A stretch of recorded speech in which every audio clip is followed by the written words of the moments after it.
Bismillahirrahmanirrahim. Assalamualaikum warahmatullahi wabarakatuh. Waalaikumsalam. Alhamdulillahirabbil alamin. Wassalatu wassalamu ala asyrafil anbiya wal mursalin nabiyina Muhammadin wa ala alihi washabbihi ajma'in.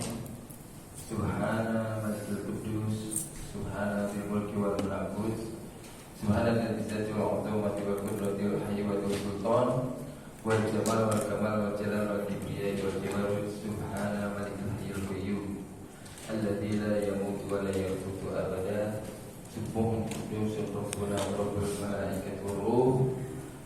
Mari Bapak Ibu yang hadir, kita kembali puji Allah dengan mengucap subhanallah walhamdulillah wa la ilaha illallah Allahu akbar wa la haula wa la quwwata illa billahil azim.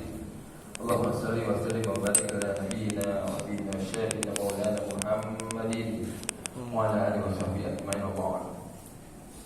Al-Mukarramun, para alim ulama, para tokoh masyarakat, para sepuh DKM Masjid Indah rahimahullah, bapak-bapak, ibu-ibu sekalian, jamaah iktikaf, jamaah salat qiyamul lail, jamaah muhasabah tausiah Masjid Indah yang berbahagia.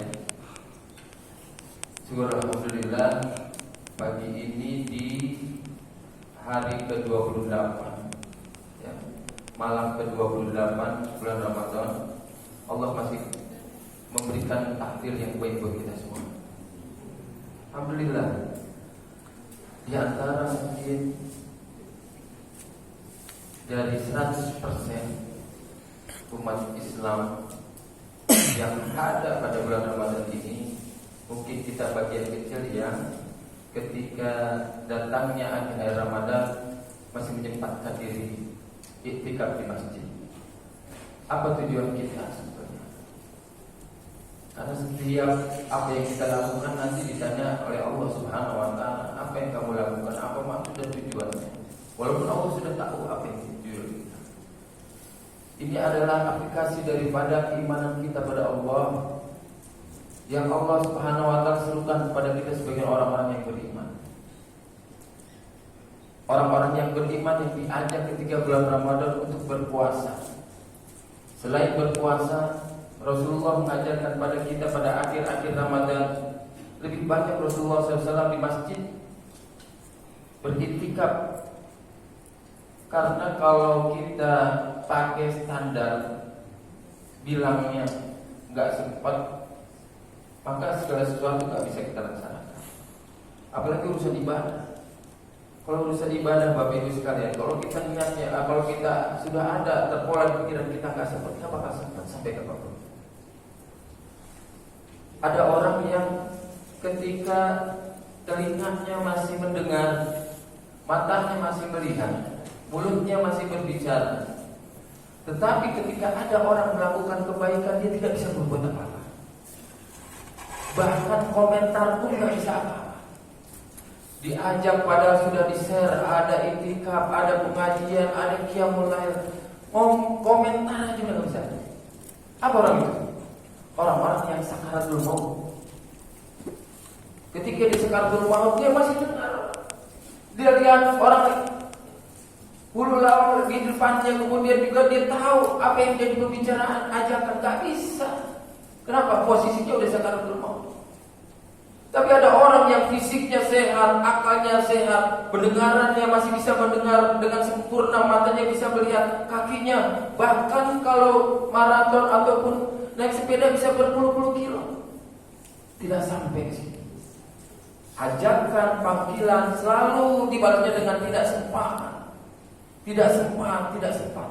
Maka berhati-hatilah nanti ketika Allah bertanyakan itu semua. Pagi hari ini Allah begitu maha rahimnya, maha kasihnya kepada kita semua, yang memberikan kesempatan kita sampai di sini. Karena yang nyampe kita sini selain iman adalah taufik, hidayah yang Allah sudah diberikan. Ada kecenderungan setelah melaksanakan ibadah itu, kecenderungannya untuk apa? Untuk bisa melakukan aktivitas yang sudah tahu secara tauhid, secara hidayah kita sudah hafal, tapi untuk semangat melakukannya itu tidak ada. Maka Allah titipkan di dalam taufik. Selalu makanya kita minta sama Allah Subhanahu wa taala, minta diberikan taufik. Apa itu taufik? Rasa giroh, semangat untuk bisa melakukan kebaikan-kebaikan.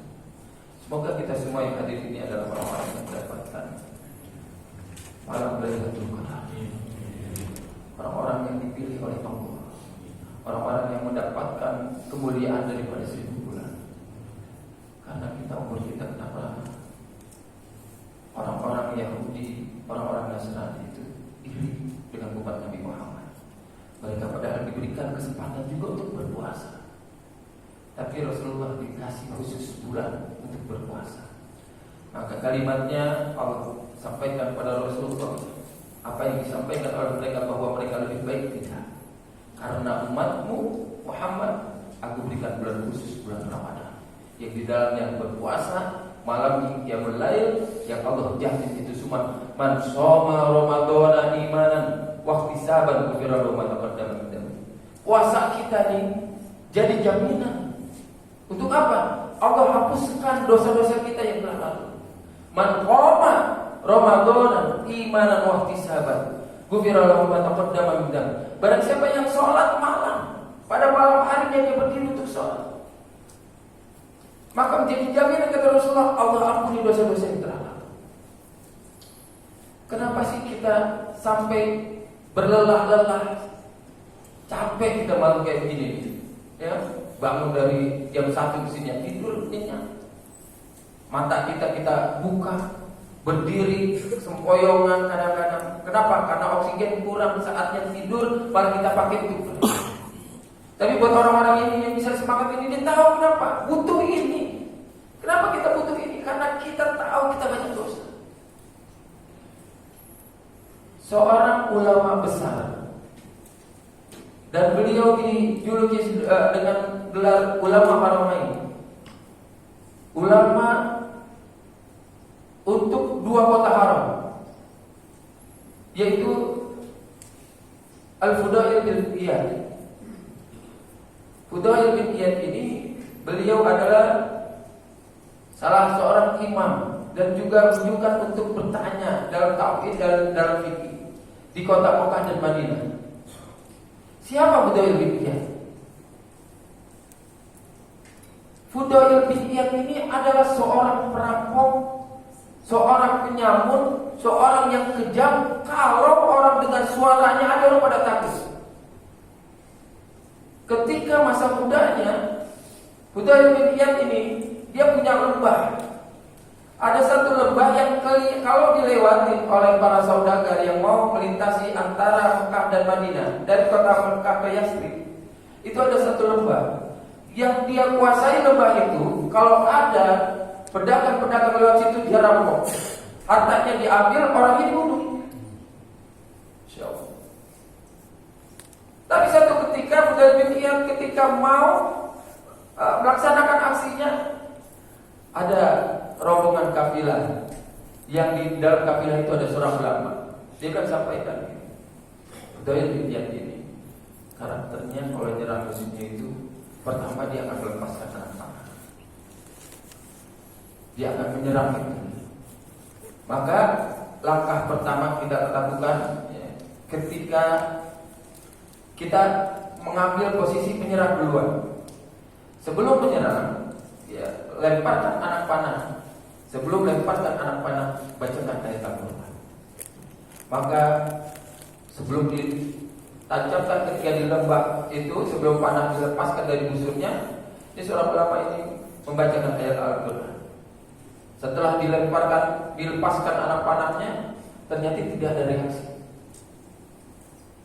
Ketika tidak ada reaksi, ini kafilah maju. Kemudian dilepaskan anak panah kedua dengan rombongannya, kemudian tidak ada reaksi, maju. Kemudian dilepaskan anak panah ketiga, dibacakan ayat Al-Quran, kemudian tidak ada reaksi, dia maju dan berhasil melewati lembah yang dikuasai Fudail bin Iyad. Apa yang terjadi pada saat itu? Fudail bin Iyad ketika sudah mengatur anak buahnya untuk menyegregap para kafilah ini, pedagang ini, mendengar ayat Al-Quran yang dia tersentuh dengan ayat tersebut, bahwa kata Allah, sampai kapan kamu mau berbuat seperti ini, dan ketika nanti akan kau kembali kepada Allah, akan dimintai bertanggungjawabkan apa yang telah kau lakukan. Anak buahnya ketika ada anak panah pertama bertanya, ini bagaimana? Serang Hudayl bin Iyad. Kenapa? Kata Hudayl bin Iyad, aku telah terpana dengan ayat-ayat Allah. Kemudian dengan ayat kedua, kemudian ayat ketiga, dia sampai dia bilang, sudah, kita pergi. Kenapa? Kita tidak bisa melanjutkan ini semua. Maka apa? Dia merasa karena ayat-ayat itu sudah menyentuh, karena Allah bukakan hidayah dalam hatinya. Maka semenjak itu Hudayl bin Iyad dia hijrah ke kota Mekah. Dan dia menjadi seorang ulama. Padahal dulu luar biasa menjadi bajingannya. Ada kisah dialog antara Hudayl bin Iyad dengan dengan santrinya. Apa kata Hudayl bin Iyad? Beliau pernah mengatakan kepada seseorang, "Kam ajat alaiki." Berapa umurmu yang telah kau lewati sekarang? Maka santrinya mengatakan, "Situ nasana." Aku sudah melewati usia sampai saat ini, sudah memasuki umur 60 tahun. Kemudian Hudayl menyatakan, "Qala ada 60 sana tasiru ila dzalika yusika at-tablugh." Selama 60 tahun ini, kata Hudayl bin Iyad, engkau sedang berjalan menuju Tuhanmu dan sebentar lagi kau akan sampai. Berapa umurnya? 60 tahun. Oke. Berarti kalau udah 60 tahun ini sekarang lagi belajar, lagi berjalan menuju Allah, bentar lagi nyampe. Apa kemudian kata orang tersebut? Kemudian dia bilang, "Inna lillahi wa inna ilaihi raji'un." Sesungguhnya ya, sesuatu itu ya, kita ini semua ini milik Allah dan kita akan kembali padanya. Lalu tanya lagi oleh beliau, "Ata'rifat tasbiru? Ata'rifat tafsiru?" Apakah kamu tahu tafsir pengertian dari kalimat inna lillahi wa inna ilaihi raji'un? Kemudian Hudayl bin Iyad memberikan penafsirannya. Apa? Inna lillahi abdan wa ilaihi raji'un. Sesungguhnya tafsir dari kalimat inna lillahi itu adalah bahwasanya aku adalah hamba Allah di sisi Allah, wa ilaihi raji'un, dan akan kembali padanya. Faman alima annahu lillahi abdun, barang siapa yang mengetahui bahwa Allah itu memiliki hambanya, maka wa ilaihi raji'un, dan pasti seorang hambanya itu tahu bahwa dirinya akan kembali, akan berakhir. Ya, kalau kita udah tahu bahwa diri kita ini milik Allah dan kita akan kembali kepada Allah, maka otomatis sesungguhnya kita tahu bahwa kita akan kembali pada Allah. Wal ya'lam annahu mu'aqqab, maka sesungguhnya kita tahu bahwa kehidupan kita ini bakal selesai. Tafsir begitu. Kita diciptakan oleh Allah, kita datang dari Allah. Kemudian kita akan kembali kepada Allah, kata Hudayl bin Iyad. Kalau tahu udah seperti itu bakal kembali pada Allah, maka kita pasti tahu kita akan mati. Bahasa begitu. Kemudian wa man alima annahu mauquf, dan barang siapa kalau dia tahu bahwa dirinya akan berakhir, akan mati, fal ya'mal annahu mas'ul, maka dia akan tahu pasti dirinya akan ditanya sama Allah.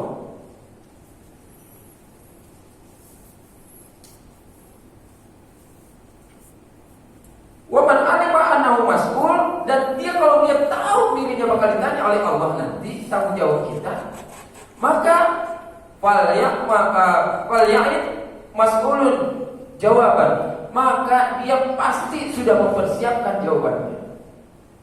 Masya Allah. Jadi kalimat inna lillahi wa inna ilaihi raji'un itu adalah bahwasanya kita ini adalah datangnya dari Allah dan kita akan kembali kepada Allah, dan kita mesti tahu bahwa kalau kita sedang jalan menuju Allah maka kehidupan kita bakal berakhir semua. Yang 60 tahun, 70 tahun, 84 tahun. Ya, tadi malam saya takziah ada seorang ibu wafat 84 tahun. Insya Allah. Nah kalau kita tahu akan kembali pada Allah, maka dia tahu bahwa nanti bakal ditanya sama Allah. Ibu bapak sekalian, yang sekarang kita lakukan ini lingkungan kita ini, ya, di dalam ayat dikatakan semua apa yang telah kita lakukan dalam perbuatan maksiat apa ataupun ibadah akan menjadi saksi dalam kehidupan kita. Malam ini dicatat, ada yang mohon maaf ya, udah pegel-pegel, ya, udah mantu, dicatat nih. Kemudian yang tempat kita duduk ini akan jadi saksi. Tembok tiang yang kita sadari nanti akan dia bersaksi di hadapan Allah. Malam ke-28 di Masjid Bukit Indah, ya. Ada Ustaz Ali Limau yang memberikan tausiah, saya hadir di situ. Dan ini tiang-tiang, kemudian lantai, semua akan menjadi betul. Maka ketika tahu akan ditanyakan oleh Allah, maka kita harus mempersiapkan pertanyaannya itu. Lalu apa? Kata santrinya, adakah alasan yang bisa dibuat bisa untuk melepaskan? Bisa kira-kira bisa ngeles nggak kalau bahasa gitu tuh? Bisa ngeles nggak kalau misalnya Allah menanyakan pertanggungjawaban kita nanti? Karena nggak mungkin siap. Udah umur 60 tahun masih kayak begini aja perbuatan, masih kurang aja ibadah kita. Maka kata Fudayl bin Iyad, dia menjawab, ya sih, gampang, mudah. Kalau kamu nanti ditanyakan oleh Allah tentang hidup yang telah Allah berikan, umur yang telah Allah berikan, kemudian pertanyaan-pertanyaan itu kamu sulit jawabnya, sekarang menurut kamu sulit jawabnya, sedangkan Fudayl sebetulnya itu mudah. Bagaimana caranya? Mahir. Maka jawabannya, ahsanu mimma fima baqiya yakfirka ma madha fa innaka in asata fima baqa. Maka kata Fudayl bin Iyad, caranya mudah itu adalah lakukan kebaikan atau beramal baik di sisa umurmu, maka Allah akan mengampuni seluruh dosa-dosa yang telah lalu. Ini jadi kuncinya. Kalau kita ingin bisa menjawab pertanyaan-pertanyaan Allah atas perbuatan kita, kalau yang sudah melewati batasan umurnya, sudah di atas 40, 50, 60, apa kuncinya? Sudah beramal saleh aja, berbuat baik aja, benerin lagi sholat kita, benerin lagi wudu kita, benerin lagi saum kita, benerin lagi sedekah kita. Karena kalau kita mikirin itu aja, kita akan disibukkan oleh urusan akhirat, insya Allah. Ada kemarin datang kepada saya, Ustaz, saya terus terang, waktu muda itu sholat gak pernah. Sampai kapan? Sampai punya anak dua. Umur berapa anak dua? Udah hampir 40. Terus setelah itu saya baru mulai belajar, ya. Saya sekarang kalau ingat untuk umur saya ketika waktu muda yang saya sia-siakan, ya Allah, saya miris. Bagaimana saya datang nanti ke hadapan Allah? Saya bilang, saya malah senyum, saya bilang, ya Allah, Mas, luar biasa saya. Malah saya kayak malu, saya sama Mas, kenapa? Mas bisa ngomong bicara kayak begini, kenapa? Allah lagi bukain hatinya, ya Allah. Allah kasih hidayah wa taufik. Kenapa?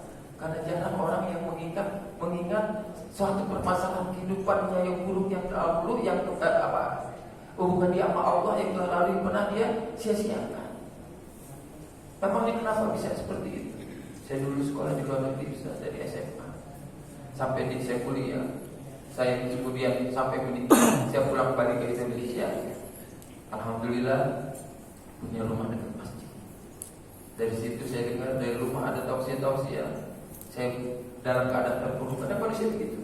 Tapi dalam keadaan terpuruk, ya, ini susah itu sudah ada, jadi ditipu orang. Akhirnya saya mulai belajar alhamdulillah dari Ustaz itu. Lalu bagaimana Ustaz? Saya bilang sampaikan begitu. Al-Quran ataupun Rasul juga mengajarkan bagaimana cara kita. Di dalam surah Al-Fatihah Allah Subhanahu wa taala berfirman, ya, ini memberikan gambaran. Ya, sebentar, yang ini dulu saya selesaikan. Asal fi ma baqiya. Maka hendaklah beramal baik di sisa umurmu, kata Fudayl bin Iyad, maka Allah akan ampuni kesalahan-kesalahanmu yang terdahulu. Karena apa? Karena jika engkau masih berbuat jelek di sisa umurmu, udah 60 tahun, udah 50 tahun, udah umurnya udah melewati waktu pensiun, ke masjid aja susah, masih kadang-kadang ya melakukan hal-hal yang tidak manfaat, ya. Maka kata Fudayl bin Iyad, maka engkau akan disiksa atas kesalahanmu yang terdahulu dan sisa umurmu yang ada. Kalau kita di akhir-akhir hidup kita nggak merubah diri kita untuk melaksanakan kebaikan, maka kita akan disiksa oleh perbuatan-perbuatan dosa kita zaman dulu sampai sisa umur kita. Untuk mencapai sampai husnul khotimah nggak mungkin. Maka di dalam doa kita ada ya Allah biha ya Allah biha ya Allah bi husnul khotimah, itu adalah fungsinya agar kita minta maaf Allah di akhir hidup kita menjadi happy ending. Apa yang jadi happy ending? Kita wafat dalam keadaan Allah sudah ampuni dosa kita. Kita wafat dalam keadaan ibadah.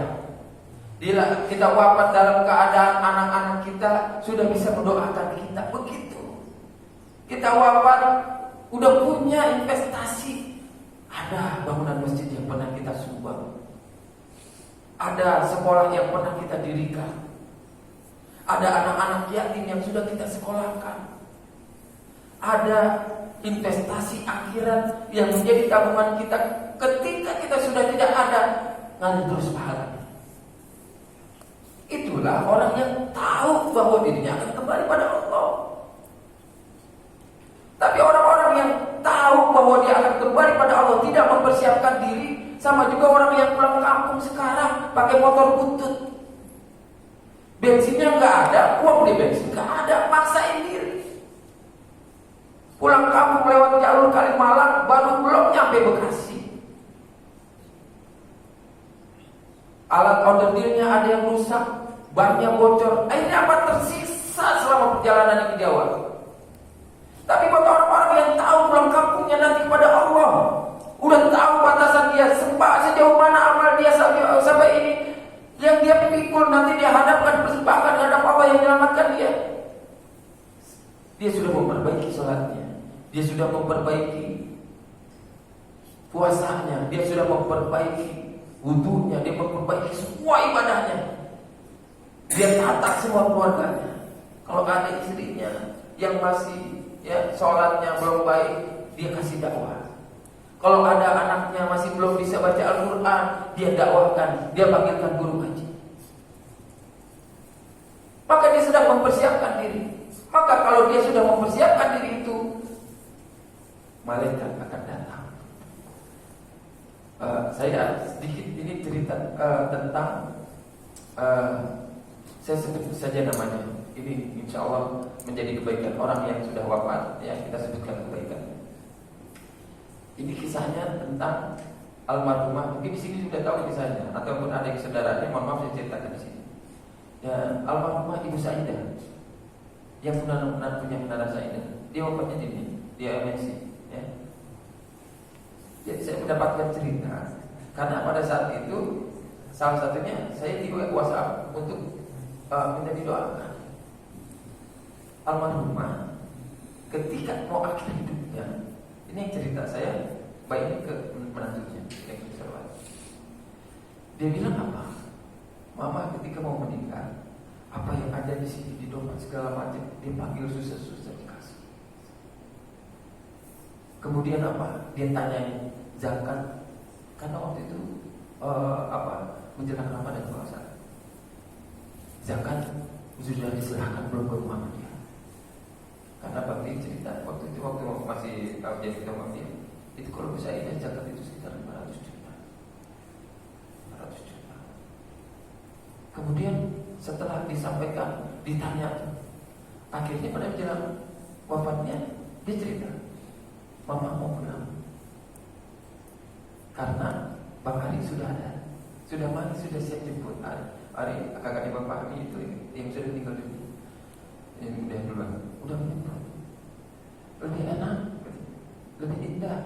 Tempatnya ternyata lebih indah.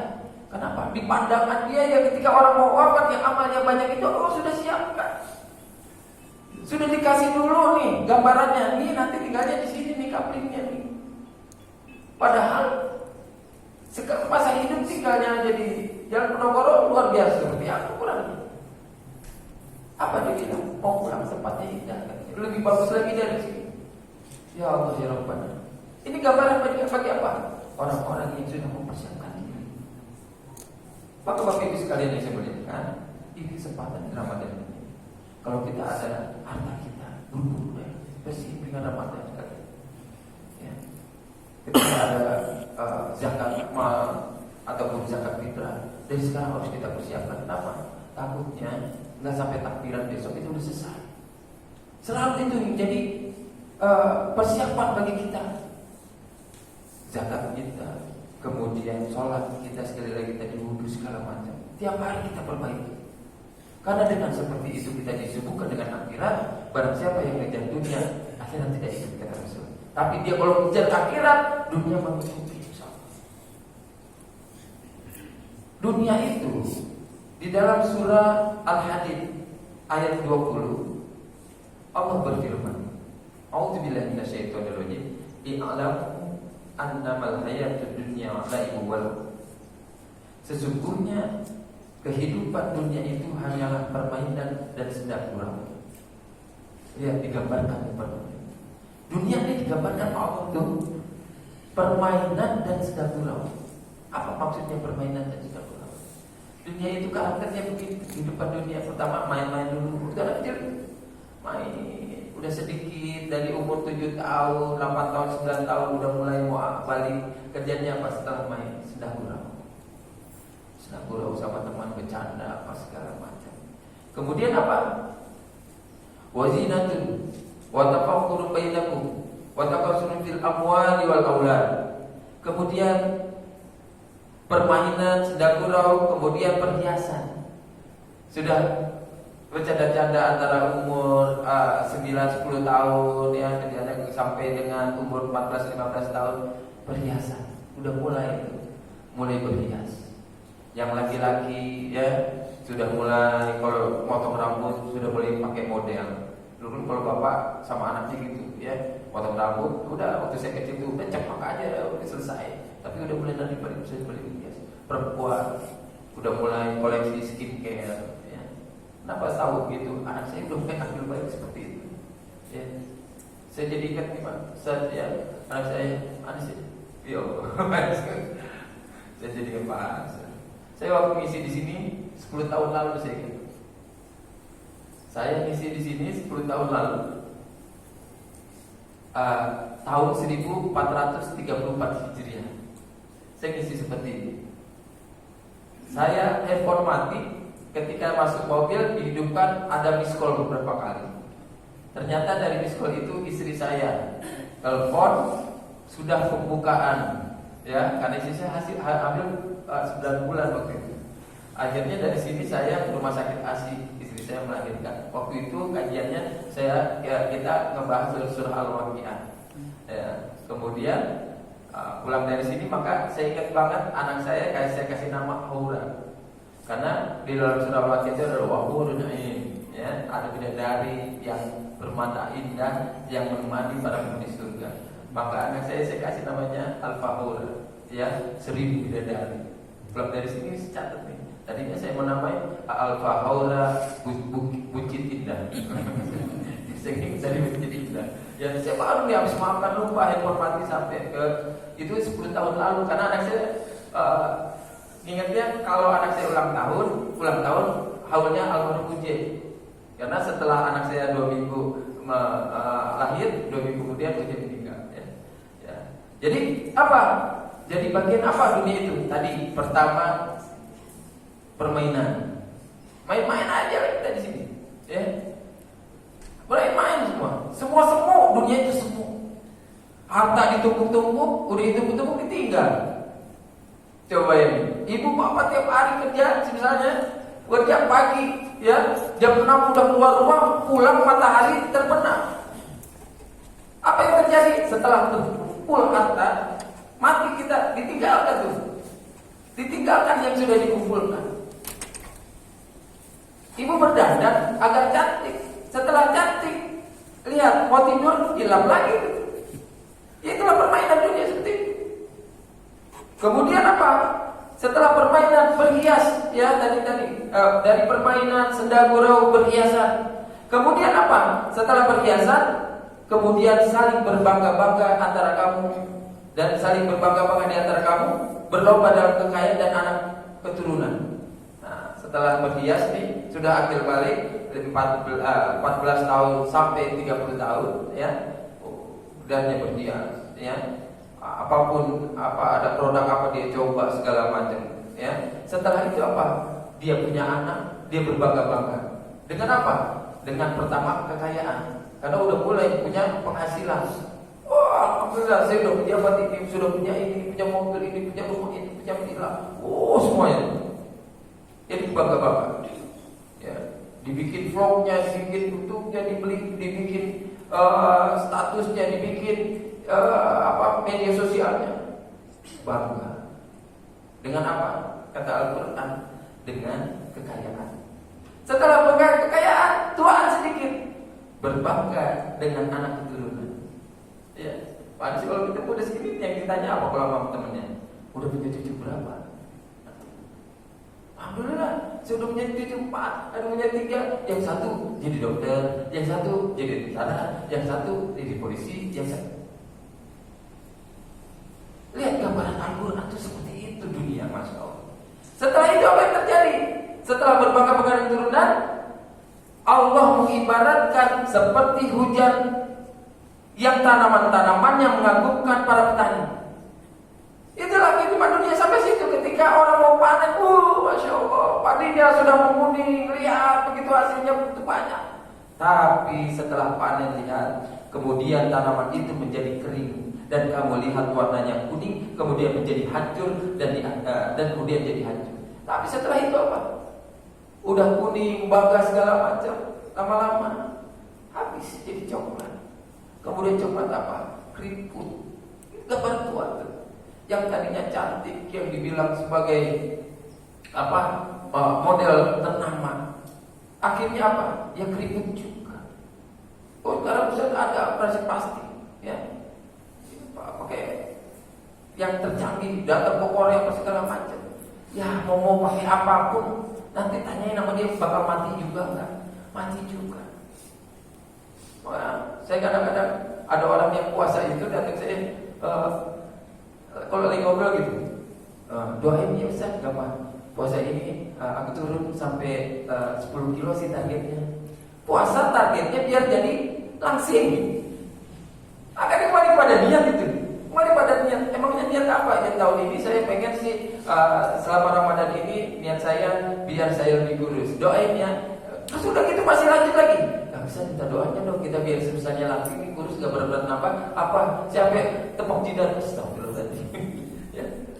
Kenapa salah?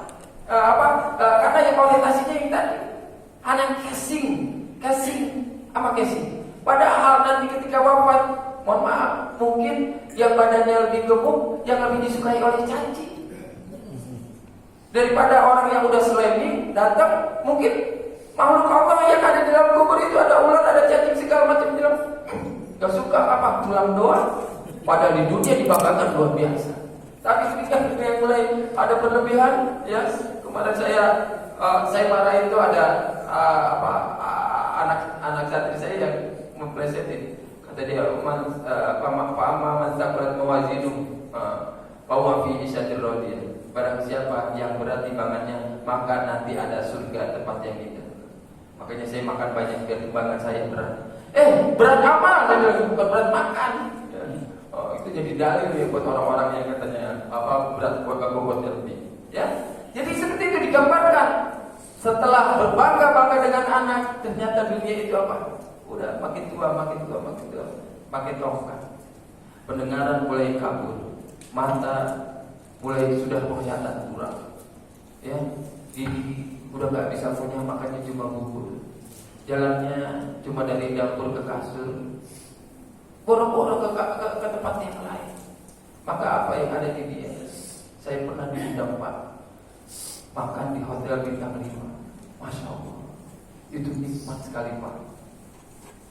Salah seorang pengusaha makan, Ustaz, makan. Saya makan tuh dia ngeliatin, dia sedang itu. Pesan lagi. Itu tagihannya Pak, tagihannya. Saya bilang, ya Allah, Pak, ini tagihannya kalau segini Pak. Aduh, sayang banget. Saya kemudian kalau anak yatim ini bisa, nggak apa-apa itu malah lagi. Cuma saya yang bingung kenapa? Kok Bapak nggak ikut makan? Saya cukup out aja katanya. Saya nggak berapa banyak larangan dari dokter katanya untuk kesehatan saya. Harta banyak, apapun dia bisa beli. Kita ditraktir sampai segitu banyak, dia cuma makan gandum aja. Dia senang tidak makan. Kenapa? Ternyata nggak bisa nikmati. Ada penyakit yang melarang kita menjaga kesehatan. Apa fungsinya? Makanya ketika di dunia itu cukup, kata Nabi, cukup aja. Mobil kan cukup, ya. Walaupun barang yang paling mahal, kalau menurut kita cukup, ya cukup sudah. Ya, kenapa? Mobil banyak juga yang makanya kebanyakan supir.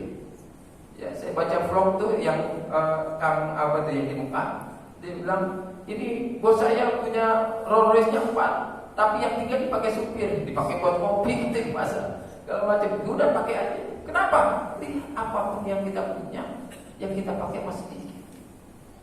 Baju lebaran ini belum punya nih, ibu nih misalnya, ya kan baju di lemari itu sampai susah naruhnya, gitu kan. Tadinya bapak kan segini nih, ya kan. Bapak sama ibu lemarinya satu sama satu gantungan. Ya bapak makin tersisi, bapaknya segini, ibunya udah 3/4-nya. Itu pun kalau mau lebaran masih bilang sama bapaknya, Pak aku belum punya baju lebaran. Itu bajunya mau mana? Ya. Kadang-kadang seperti itu. Kenapa? Karena semua yang kita pakai ini nanti disesuaikan dengan ukuran kita. Makan sesuai ukuran kita, dengan suapan kita. Baju pun sama. Maka nggak bisa ukur orang lain. Orang kita pakainya M, jangan pakai XL kegombrongan. Jangan pakai yang kecil kesempitan. Kenapa? Sesuai dengan ukuran. Kita kadang-kadang menilai untuk urusan dunia kita pakai ukuran orang lain. Nah Bapak Ibu sekalian yang saya muliakan, maka di sini digambarkan sama Allah. Akhirnya apa? Hancur. Allah kasih gambarkan. Hancur, kita udah tua, udah masuk dalam yang tahan, udah 2 minggu, sebulan, udah bagi badan itu yang senantiasa dirawat, yang perawatannya untuk gigi sekian ratus juta, untuk wajah, untuk operasi plastik, untuk mancungin hidung, untuk langsingin badan, dinilai sekian ratus juta, udah sampai kubur, udah selesai, ada. Gak ada lagi. Yang dulu dilulukan. Michael Jackson meninggal dunia. Ketika dia meninggal dunia, orang yang tadi ngefans segala macam, jenazahnya lewat. Ada yang mau tidur bareng jenazahnya? Nggak ada. Kenapa kita bisa dilulukan? Karena Allah masih ada kirim kepada kita. Allah memberikan nyawa pada dalam tubuh kita. Kalau udah tarik, udah jadi bangkai. Maka ini yang jadi syukur pada kita. Ketika di dalam surah An-Nahl ayat 78 Allah memberikan kepada kita potensi-potensi itu. Kata Allah begini, Wallahu akhrajakum min butuni ummahatikum la ta'lamuna syai'an.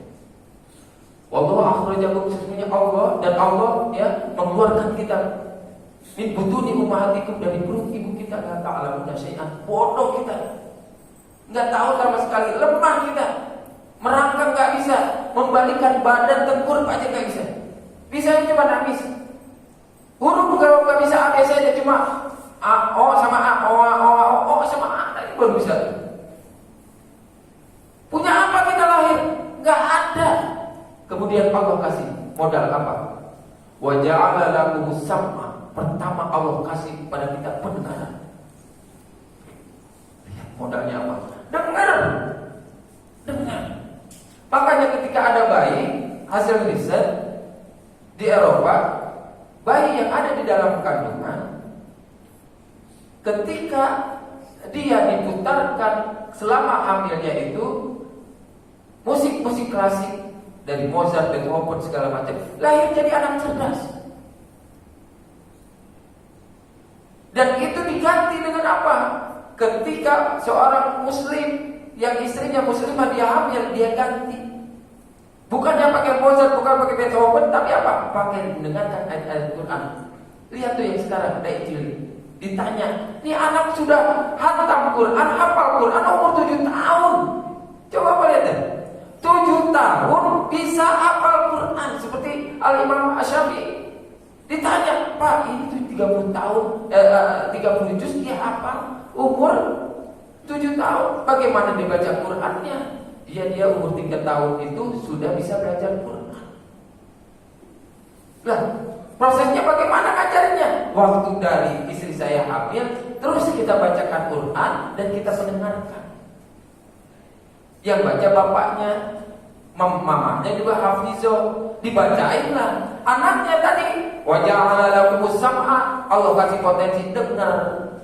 Makanya kalau ada yang lagi hamil, anak kita, mantu kita, cucu kita yang sudah lagi hamil muda, bilang, nah, ya, kamu kalau bertengkar sama suami kamu harus ingat, apa, hati-hati ngomongin kata-katanya. Kenapa? Karena di dalam ada bayi. Kenapa? Dia mendengar loh, ya, ngerekam semua. Ya. Makanya kalau lagi hamil, ribut sama suami, teriak-teriak, keluar, wah, anaknya besok jadi dokter. Wow. Tapi kalau misalnya didengarkan ayat Al-Quran udah terbukti, ya. Maka kemudian wal absar, Allah kasih potensi yang kedua adalah penglihatan. Ini dari dua yang ini, dari mata sama pendengaran, banyak orang yang diangkat derajatnya oleh Allah Subhanahu wa taala.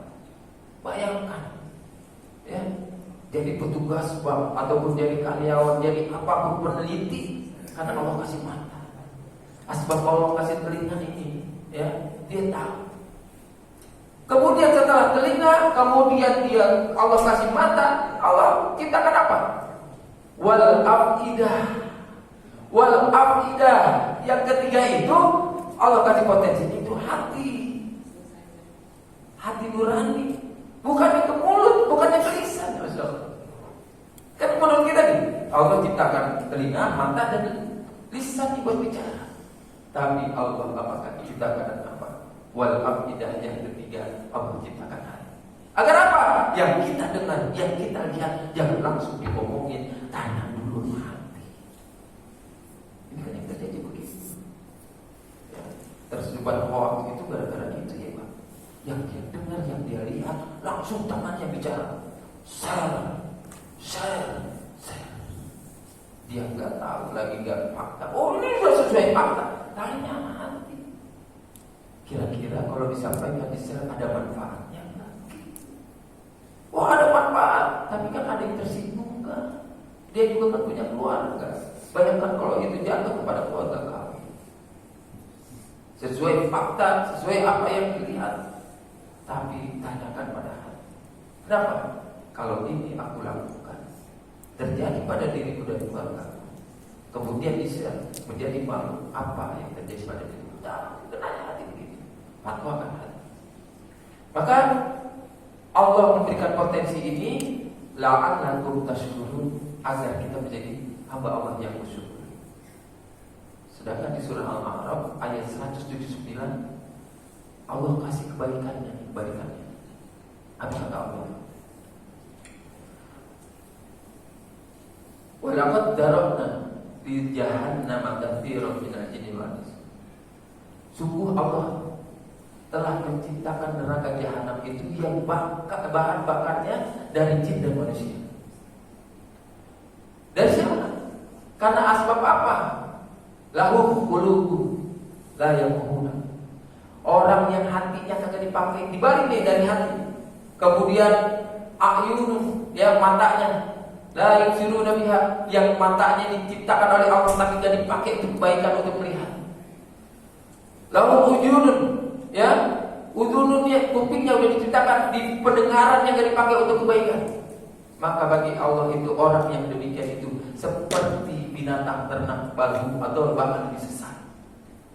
Lihat, yang tidak dipakai potensi dari Allah, pendengaran, matanya, kemudian hatinya.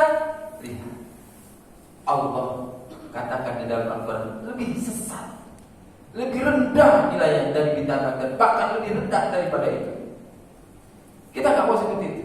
Kita kalau sudah tahu potensi seperti ini, maka gunakan. dengerin ayat Al-Quran. Ini yakin di masjid ini insya Allah ya sudah lebih dari 2 juz 3 juz ya, insya Allah khatamnya.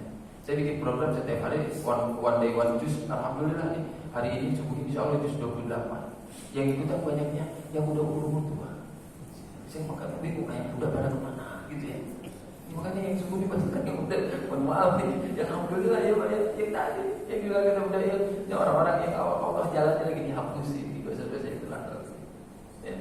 Masya Allah, Batak kalau udah dengar gini Pak, kenapa sih kita ada seorang kakek ditanya sama cucunya ini luar biasa di sekolah tafsir, kemudian dia sekolah tafsirnya dia ngerti, kemudian hafal Quran 30 juz. Dia tanya sama kakeknya yang dia dari kecil bawa dia ke masjid. Kek, apa? Tiap hari baca Quran, tapi nggak tahu artinya. Ya, bagaimana itu? Gitu. Bagaimana kakek? Gitu kan? Harusnya kakek biar lebih bermakna, hafal Quran, baca Quran, hafal dan kemudian paham maknanya. Kata kakeknya, ntar kakek ceritain di rumah. Ya. Sampai di rumah kakeknya cuma kasih gambar ini. Nih, sebentar. Itu ada ember ya. Ember itu di luar itu banyak lumutnya. Lihat. Ember setiap hari isiin airnya. Isiin kan. Sudah embernya bocor nih, gitu kan, bocor ya. Terus airnya diisi, lama-kelamaan itu lumutnya pada hilang. Kata kakeknya, walaupun aku tidak hafal Quran, walaupun aku tidak paham arti dan maksudnya, tapi aku tiap hari baca, itu seperti ember itu. Wadah yang ada di dalam tubuhku ini seperti setiap ayat yang masuk dalam tubuh adalah membersihkan, menguras itu semua, menguras kotoran-kotoran yang ada di tubuh kaki. Dia baru paham, ternyata luar biasa dahsyat. Al-Quran nanti di yaumil akhir kata Nabi akan memberikan syafaat bagi apa? Di ashab, bagi orang yang membacanya. Ibu bapak sekalian, kalau yang masih umur segini masih belum bisa baca Quran, ayo deh belajar. Ikro ya. Itu kalau subuh saya taksin itu dari jam 5 sampai jam 7, banyakkan yang mohon maaf umurnya sekitar di atas 60, malah ada yang 80 tahun baru belajar Ikro. Ya, ada guru taksin kita dari Sukabumi Ustaz Taufik tuh, ya, yang selama setengah jam diajarkan. Dia hanya dituntut sedikit dari bacaan panjang pendeknya, hurufnya, makharijul huruf. Ikut dia. Dia bilang, terus terang, aku baru belajar Al-Quran baru sekarang karena anakku bilang, "Ma, udah untuk kegiatan-kegiatan sosial di luar tinggalkan, ya. Kemudian ikutin, ya, pengajian walaupun cuma hadir belum bisa." Ini baru ikut, Pak. Kenapa? Kemarin dibilang emaknya ini memang aktif gitu kan kegiatan organisasi walaupun udah 80 tahun. Sama anaknya udah dilarang, jangan ikut. Kejadian di hotel dia kehilangan karena kecapean, jatuh, kepalanya kena kaki meja, benjut. Alhamdulillah, kata cuma pingsan doang. Kenapa? Dari situ dia merasa ini lah. Ya, kadang-kadang manusia harus begitu juga. Ya, harus begitu dulu. Allah kasih peringatan gitu, tapi kita jangan sampai begitulah. Ya, sampai diperingatkan harus ada kejadian dulu kalau kita jangan. Ya. Maka Bapak Ibu sekalian, ini kesempatan bagi kita 3 hari ini ke depan. Allah Subhanahu wa taala sudah menjanjikan di ayat 21-nya apa? Sabiqu ila magfiratin min rabbikum wa jannatin ka'an fis sama'i wal ardh. Uiddatil ladzina amanu billahi wa rasulihi. Bersegeralah, berlomba-lombalah kamu untuk mendapatkan ampunan dari Tuhanmu. Wa jannatin arduha ka'an sama'i wal ardh. Dan Allah menciptakan surga seluas langit dan bumi. Ya. Bagi siapa? Uiddat lil ladzina amanu billahi wa rasulihi. Ya, disediakan bagi orang-orang yang beriman kepada Allah dan Rasul. Kita ada di sini karena kita tahu kita beriman pada Allah, kita yakin pada Allah. Kita menjalankan rukun Islam yang prima. Kita menjalankan apa yang diperintahkan Allah, menjauhi larangan yang menjadi orang-orang yang bertakwa. Maka standar bagi kita selalu kita sampaikan pada keluarga kita. Ada kewajiban-kewajiban kita pada Allah yang jangan sampai kita tinggalkan. Ya, logikanya begini Pak. Ini handphone bisa kita pegang ini ya, karena ada 5 jari yang pegang kuat. Ya, di sini nggak jatuh. Kenapa? Ada 5 jari. Buang 1 masih kuat, buang 2 masih kuat, buang 3. Tapi kalau udah 2 ini, 1-nya diambil, ini jatuh. Apa maksudnya? Standar kita menjalankan agama itu, di dalam agama Islam ada 5. Apa? Pertama syahadat, kedua sholat, ketiga zakat, keempat puasa, kelima haji. Lihat, ini jadi pegangan kuat kita.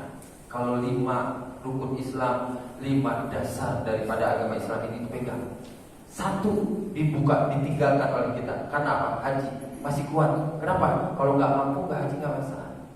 Ya, nggak masalah. Ya, nggak mampu, nggak punya uang.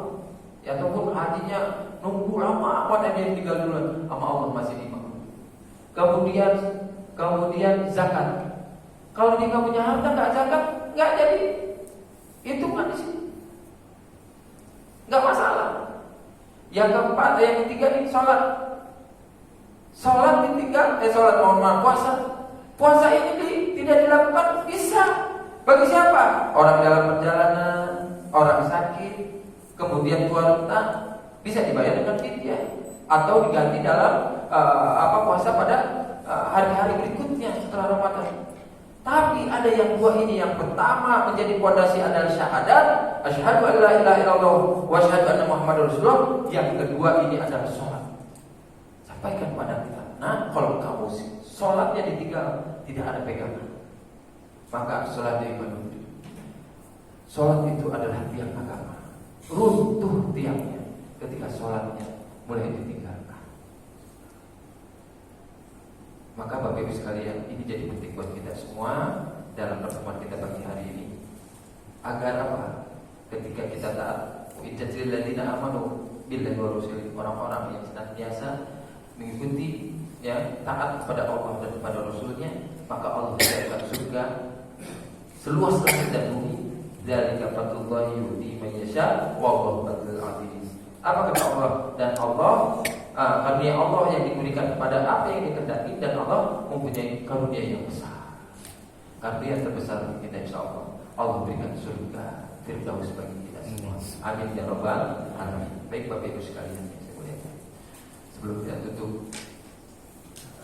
mari sama-sama kita membaca surah Al-Fatihah. Kita korbankan doa. Saya ingat dulu ada satu orang yang sudah meninggal, saya lupa namanya. Siapa ya? Pak Nokoy sudah meninggal ya Pak. Ya, semua orang-orang terdahulu yang telah menjadi penggerak pembangunan masjid ini. Karena saya juga ikut tahu informasi waktu masjid ini waktu awal-awal.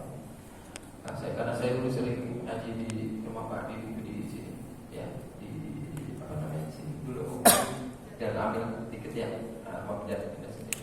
Ya, mudah-mudahan mereka yang telah berjasa sampai masjid ini kita terus hidupkan, kita lanjutkan perjuangannya. Allah menjadikan ini bagian amal jariah. Bapak-bapak sekalian, kita terus menghidupkan masjid ini. InsyaAllah ketika kita ada batas, kita kembali kepada Allah Subhanahu Wa Taala. Ini menjadi bagian investasi kita. Investasi nanti terus sekali Pak. Kita membangunan itu Pak, kadang-kadang tuan bangunan. Dan kita amat bangunan itu kadang-kadang kita udah nggak ada, bangunan masih ada. Jadi dengan bangunan itu sebagai investasi akhirat kita menghadap Allah. Ini kita udah punya tanggungan.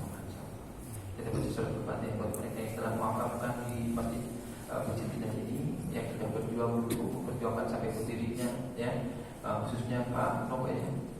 Mudah-mudahan Allah ampuni segala dosanya, Allah terima ibadahnya. Ya, karena saya sama almarhum tuh kalau keluar ngobrol di sini di depan, gitu kan, ngobrol. Ya, jadi saya alhamdulillah dan semua ya yang terlibat di dalam lahirnya umumnya itu saya dari sebab Bismillahirrahmanirrahim. Al-Fatihah. A'udzu billahi minasyaitonir rajim. Bismillahirrahmanirrahim. Alhamdulillahirabbil alamin. Arrahmanir rahim. Maliki yaumiddin. Iyyaka na'budu wa iyyaka nasta'in. Shiratal mustaqim. Shiratal ladzina an'amta 'alaihim ghairil maghdubi 'alaihim waladdallin.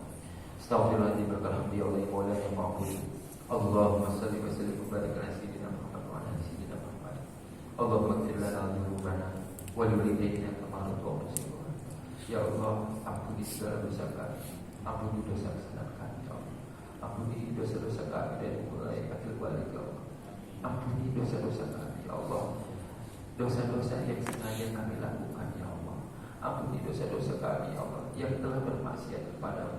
Ampuni dosa-dosa kami, ya Allah, yang telah meninggalkan kewajiban yang telah Kau telah syariatkan. Ampuni dosa-dosa kami, ya Allah, yang telah makan dari mulut ini hal-hal yang haram. Mulut ini telah ada di dalam sesuatu yang haram. Dari tangan ini berbuat yang haram. Dari pikiran ini berbuat dan memikirkan yang haram. Melihat, mendengar, mengatakan, melangkah kaki dari perbuatan haram, ya Allah. Ampuni, ya Allah. Ya Ramadan, ya Rabbana. Ya Rabbana ya Karim, ampuni juga dosa-dosa orang tua kami, ya Allah, yang telah berjasa untuk kami. Bagi mereka yang wafat lagi kubur, ya Allah, jadikan barzahnya raudhah min riyadil jinan, jadi taman daripada taman surga.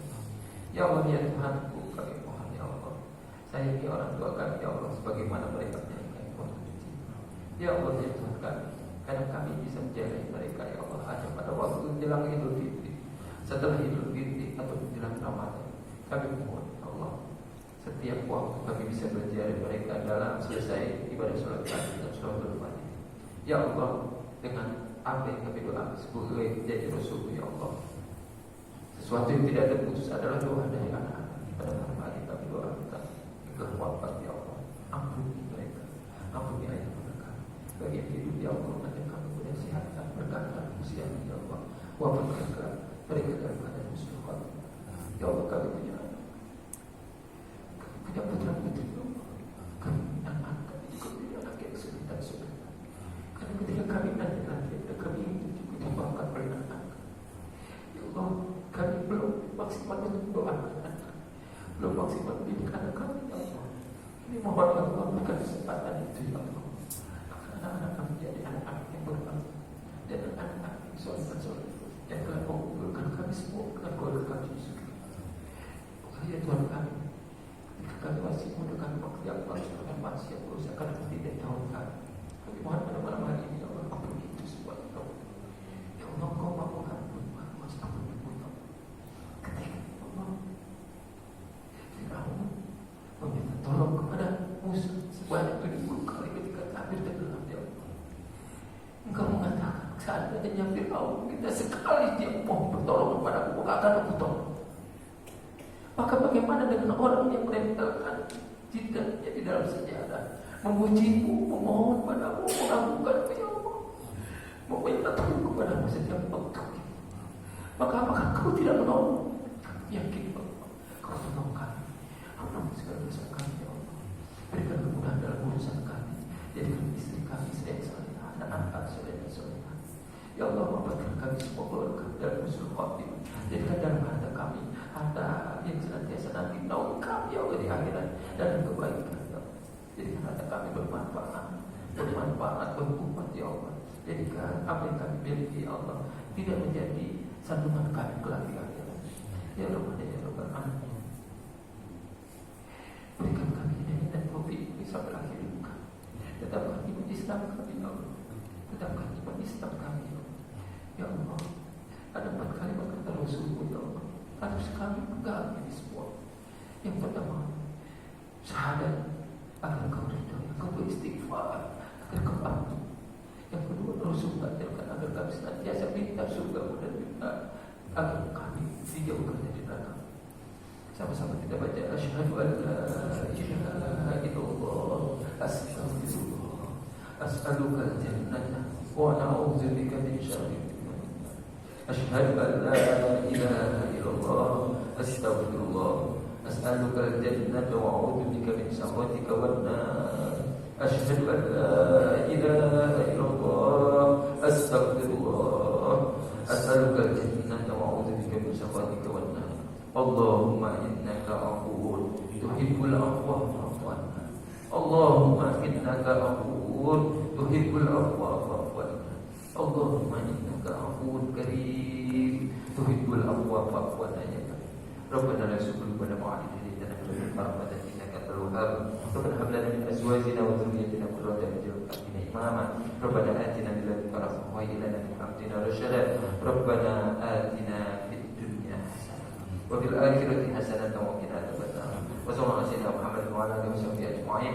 Subhana rabbil izzati amma yasifun. Wassalamu ala mursalin. Alhamdulillahi rabbil alamin. Terima kasih semuanya yang telah nyimak kajian pagi hari ini. Mudah-mudahan Allah terus yang dibimbing dan dalam hidayahnya. Mohon maaf apabila ada kata-kata yang salah. Walaupun itu sampai jumpa di lain kesempatan. Walaupun itu sudah Assalamualaikum warahmatullahi wabarakatuh.